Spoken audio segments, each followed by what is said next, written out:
ഉളുഹിയത്ത് അറുക്കുമ്പോൾ സ്വാഭാവികമായും ഓരോ ആളുകളും പല രീതിയിലാണ് അവരുടെ സാമ്പത്തിക അവസ്ഥകൾ. സ്വാഭാവികമായും നമ്മൾ ഒറ്റക്ക് അറുക്കുന്നതിന് പകരം നമ്മൾ ഷെയർ കൂടി അറുക്കാറുണ്ട്. അതുമായി ബന്ധപ്പെട്ട് അപ്പോൾ നമ്മൾ ശ്രദ്ധിക്കേണ്ട കാര്യങ്ങൾ എന്തൊക്കെയാണ്? ഷെയറിൻ്റെ വിഷയത്തിൽ പലപ്പോഴും പല ആളുകളും ശ്രദ്ധിക്കാത്ത പല സംഗതികളും ഉണ്ടാവാറുണ്ട്. പലപ്പോഴും ഷെയറിൻ്റെ വിഷയത്തിൽ ശ്രദ്ധിക്കാതെ വരുമ്പോൾ ഉലൂഹിയത്ത് ബാത്തിലായി പോകാനുള്ള കാരണങ്ങൾ വരെ പലയിടത്തും സംഭവിക്കാറുണ്ട്. അതുകൊണ്ട് തന്നെ വളരെ ഗൗരവത്തോടുകൂടെയും മുൻകരുതലോടുകൂടെയുമാണ് ഷെയറിൻ്റെ വിഷയം നമ്മൾ മനസ്സിലാക്കേണ്ടത്. ഷെയർ ചെയ്യുമ്പോൾ ഇപ്പോൾ മൃഗങ്ങളിൽ 7 പേർക്ക് ചേർന്നുകൊണ്ട് ഉലൂഹിയത്ത് നിർവഹിക്കാം. എന്തിനാണ് അള്ളാഹുവിൻ്റെ മതം അങ്ങനെ ഒരു ഓപ്ഷൻ അതല്ലെങ്കിൽ അങ്ങനെയുള്ള ഒരു സംവിധാനം നമുക്ക് പഠിപ്പിച്ചു തന്നിട്ടുള്ളത് അല്ലെങ്കിൽ നിയമമാക്കിയിട്ടുള്ളത്?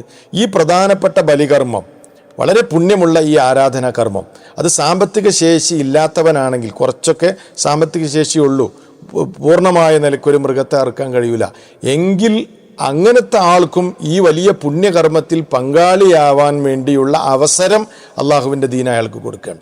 അതുകൊണ്ട് ഒട്ടകമാണെങ്കിലും മാടുവർഗമാണെങ്കിലും 7 പേർക്ക് വരെ അതിൽ പങ്കുചേരാം. 8ാമതൊരാൾ പാടില്ല, കൂടാൻ പാടില്ല, കുറയുന്നതിന് തകരാറില്ല.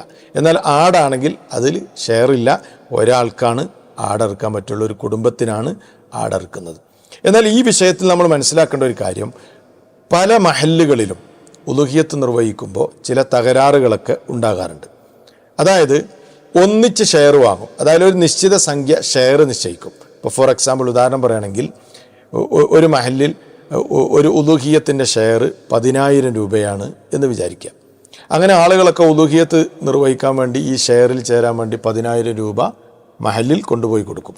എന്നിട്ട് അതുകൊണ്ട് ഒന്നിച്ച് മൃഗങ്ങളെ വാങ്ങും, മൃഗങ്ങളെ വാങ്ങി അറുക്കും. അപ്പോൾ ഉണ്ടാകുന്ന പ്രശ്നം എന്താണെന്ന് ചോദിച്ചാൽ, പല മൃഗങ്ങൾക്കും പല വിലയായിരിക്കും.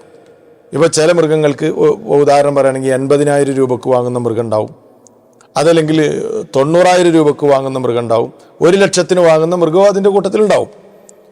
അപ്പോൾ 7 ആൾ ചേരുമ്പോൾ 10,000 രൂപ വീതമാണ് ഷെയർ വാങ്ങിയിട്ടുള്ളതെങ്കിൽ 7 ആളുകൾ ചേർന്നാൽ 70,000 രൂപ കിട്ടുക. എന്നാൽ മറ്റൊരു മൃഗത്തിൻ്റെ വില 80,000 ആയിരിക്കും.